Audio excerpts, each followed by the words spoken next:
Otro punto, y quizá uno de los más importantes, tal vez por mi punto de vista, porque la mayoría de mis puntos de vista van enfocados hacia los insectos que están afectando al agave, y casi siempre termino relacionando todo con los insectos, tal vez por mi formación o tal vez porque sí tengan la importancia a juicio de cada quien. Lo vamos a dejar libre, que lo valore cada quien. Solo les vamos a decir que tenemos que manejar diferente las plagas.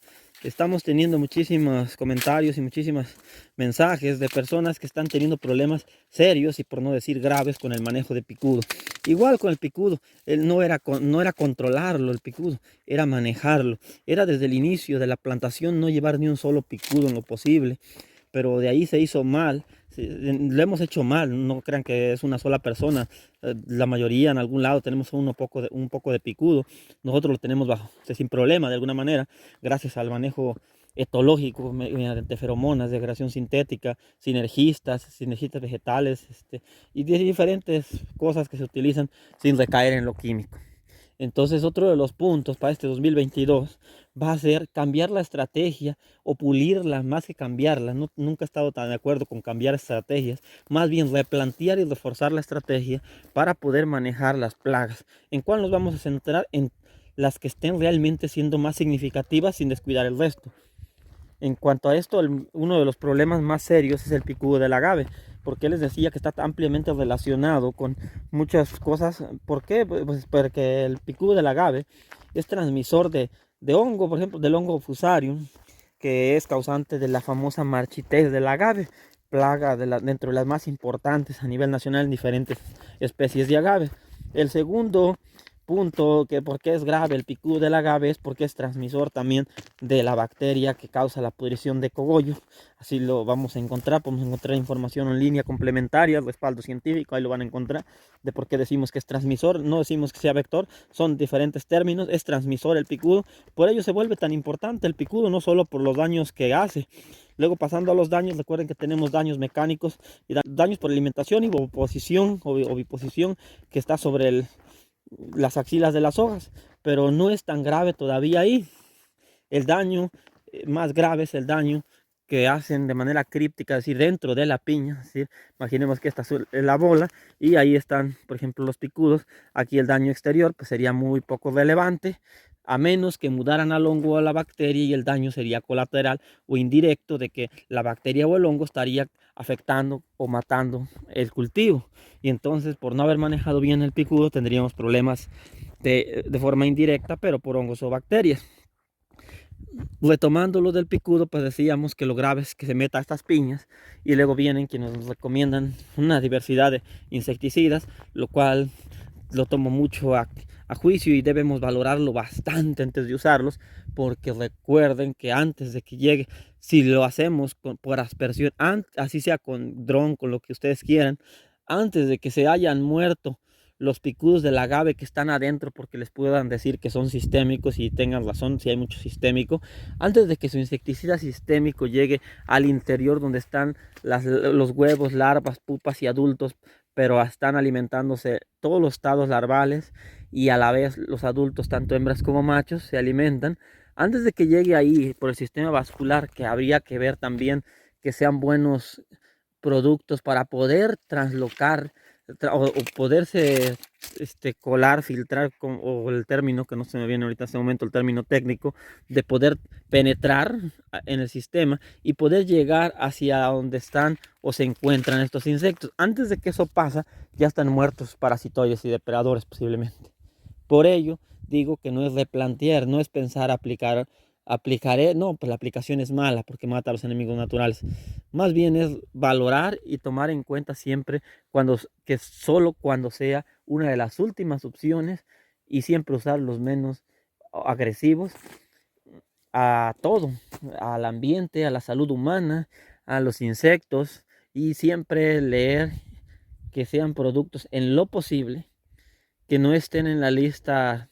Desconozco quién lo hace, ojalá lo puedan postear, quién hace la lista de los productos que afectan a las abejas. Entonces tratemos de usar en lo menos posible productos que conocemos o que se escucha que son dañinos hacia las abejas, porque creo que todos sabemos la importancia de las abejas. De hecho, a tratar de resumirla, sin las abejas no estaríamos aquí, o no podríamos estar mañana tal vez.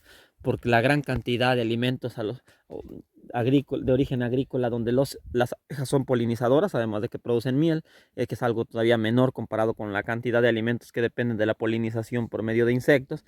Y pues decía que debe ser cambiado, bueno, estructurada esta estrategia del manejo de insectos plaga y particularmente del picudo, al usar otras herramientas, porque si me dijeran, oiga, y quiero atrapar cerambícidos, desgraciadamente nuestros avances que hemos intentado no nos permiten poderles decir cómo trampear cerambícido. Este año vamos a volverlo a intentar. Sin embargo, no hemos tenido, y nos gusta ser sinceros, no tenemos resultados exitosos ni nada esperanzadores para cerambícido. Para rondón sí hay algunas cosas que se pueden hacer y para muchas otras plagas sin recaer en agroquímicos, pero para el cerambícido tenemos poco o nada que hacer, y desgraciadamente hay una temporada donde llega y es bastante, y también igual sus daños que ocasiona son principalmente marcados por las larvas que se meten al interior, que dañan el interior de la piña y afectan el sistema vascular. Entonces es otro de los insectos crípticos.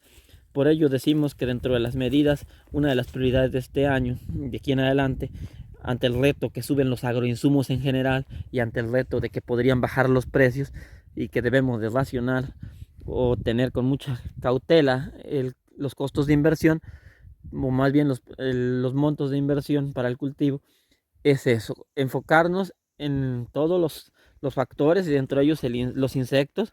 Y pues me enfoco un poco más porque conocemos un poco más de los insectos que de otros temas, porque por ejemplo podríamos tener aquí una planta de espadín y podría haber aquí insectos. Y lo digo porque de buena manera, porque he visto muchas veces en las redes sociales que dicen, va foto, insecto, ¿qué le pongo? Pues yo diría que atención para empezar, y como segundo factor, conocimiento o experiencia de alguien que sepa qué es, porque el que esté el insecto ahí en ningún momento está significando que esté causando ningún tipo de daño. Puede haber muchos insectos, pero ¿qué insectos son? ¿Qué especies son? ¿Qué están haciendo ahí? A grosso modo vamos a decir que, bueno, de manera muy breve, sin entrar tanto en detalle, creo que ya están los videos y no los vamos a ampliar. En el cultivo del agave, por supuesto que va a haber muchos insectos, y qué bueno que los haya, siempre y cuando sean de los que nosotros queremos. Va a haber insectos que tienen hábitos que destruyen solamente materia orgánica, y va a haber muchos, y qué bueno, porque van a estar transformando madera, hojas y muchísimos tejidos vegetales que ya están secos de diferentes índole, pueden ser incluso de la cosecha anterior, y lo van a transformar en materia orgánica. Entonces esos insectos es un grupo que no tenemos por qué estarlos controlando, pero también a la vez hay que reconocer que esos normalmente no los vamos a ver en las hojas, pero si escarbamos, si encontramos, ahí sí entramos en el dilema. Si sea un insecto que se está alimentando de solamente madera y leña y solamente de eso se alimenta, o si sea un caso de alguna gallina ciega que se tenga reportada que sí esté alimentándose de agave.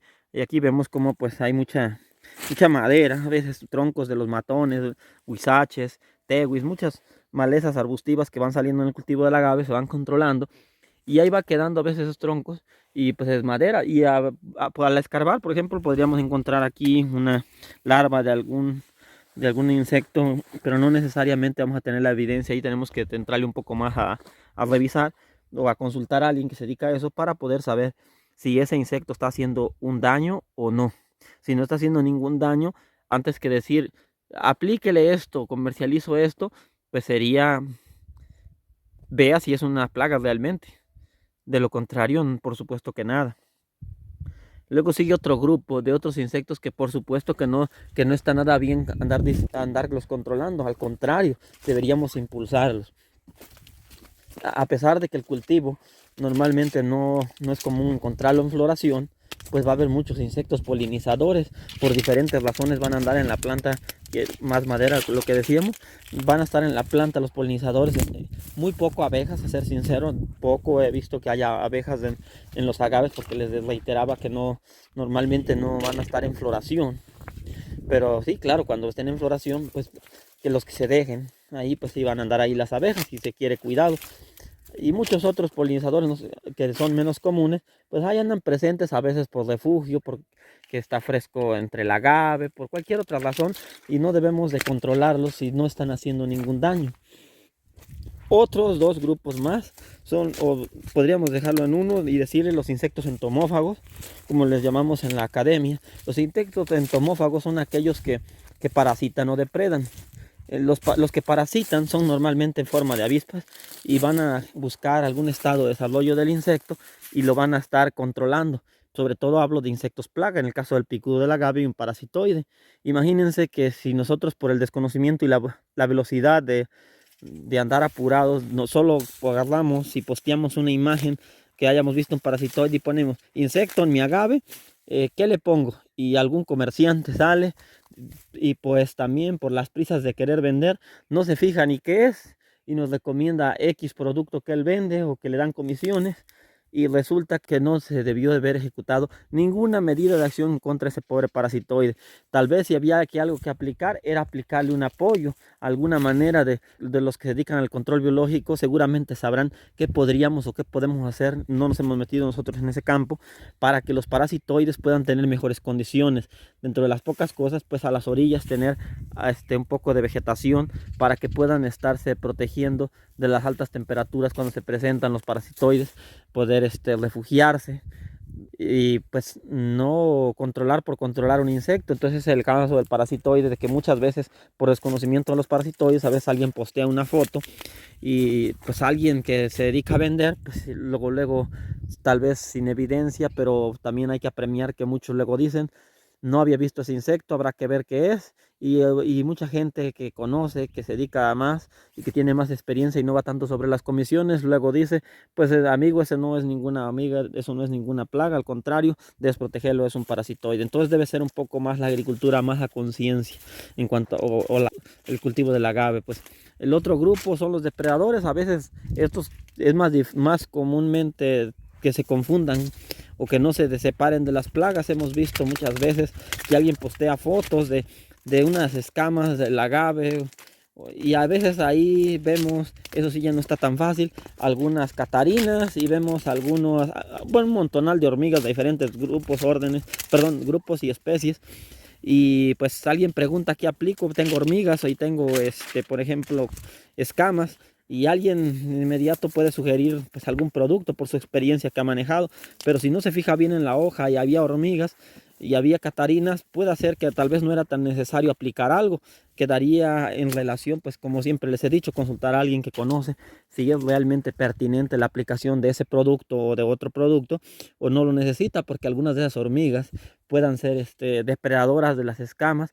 Y por supuesto que existen catarinas, que por ahí pueden encontrar unos videos que sí son depredadoras de escamas, y por supuesto que ahí sí no tendríamos que estarlas afectando, porque si estamos afectando a las escamas, a las catarinas, estamos beneficiando a las escamas.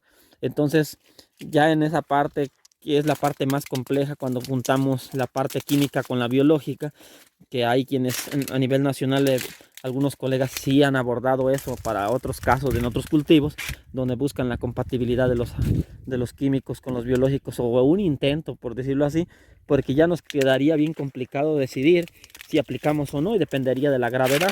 Si es poco, no tendríamos nada que hacer, porque las catarinas van a ejercer ese control y de forma gratuita. Pero si nosotros aplicamos un producto y es de amplio espectro, que generalmente muchos, la mayoría lo son, hasta donde entiendo, pues vamos a controlar las escamas, pero lo primero que también se va a morir van a ser los insectos benéficos, o sea, las catarinas y las hormigas. Entonces es lo que decíamos. Y la otra, por último, en cuanto a los insectos, a considerar que otras ocasiones postean un insecto y hasta da gusto verlo porque jamás lo había visto en la vida.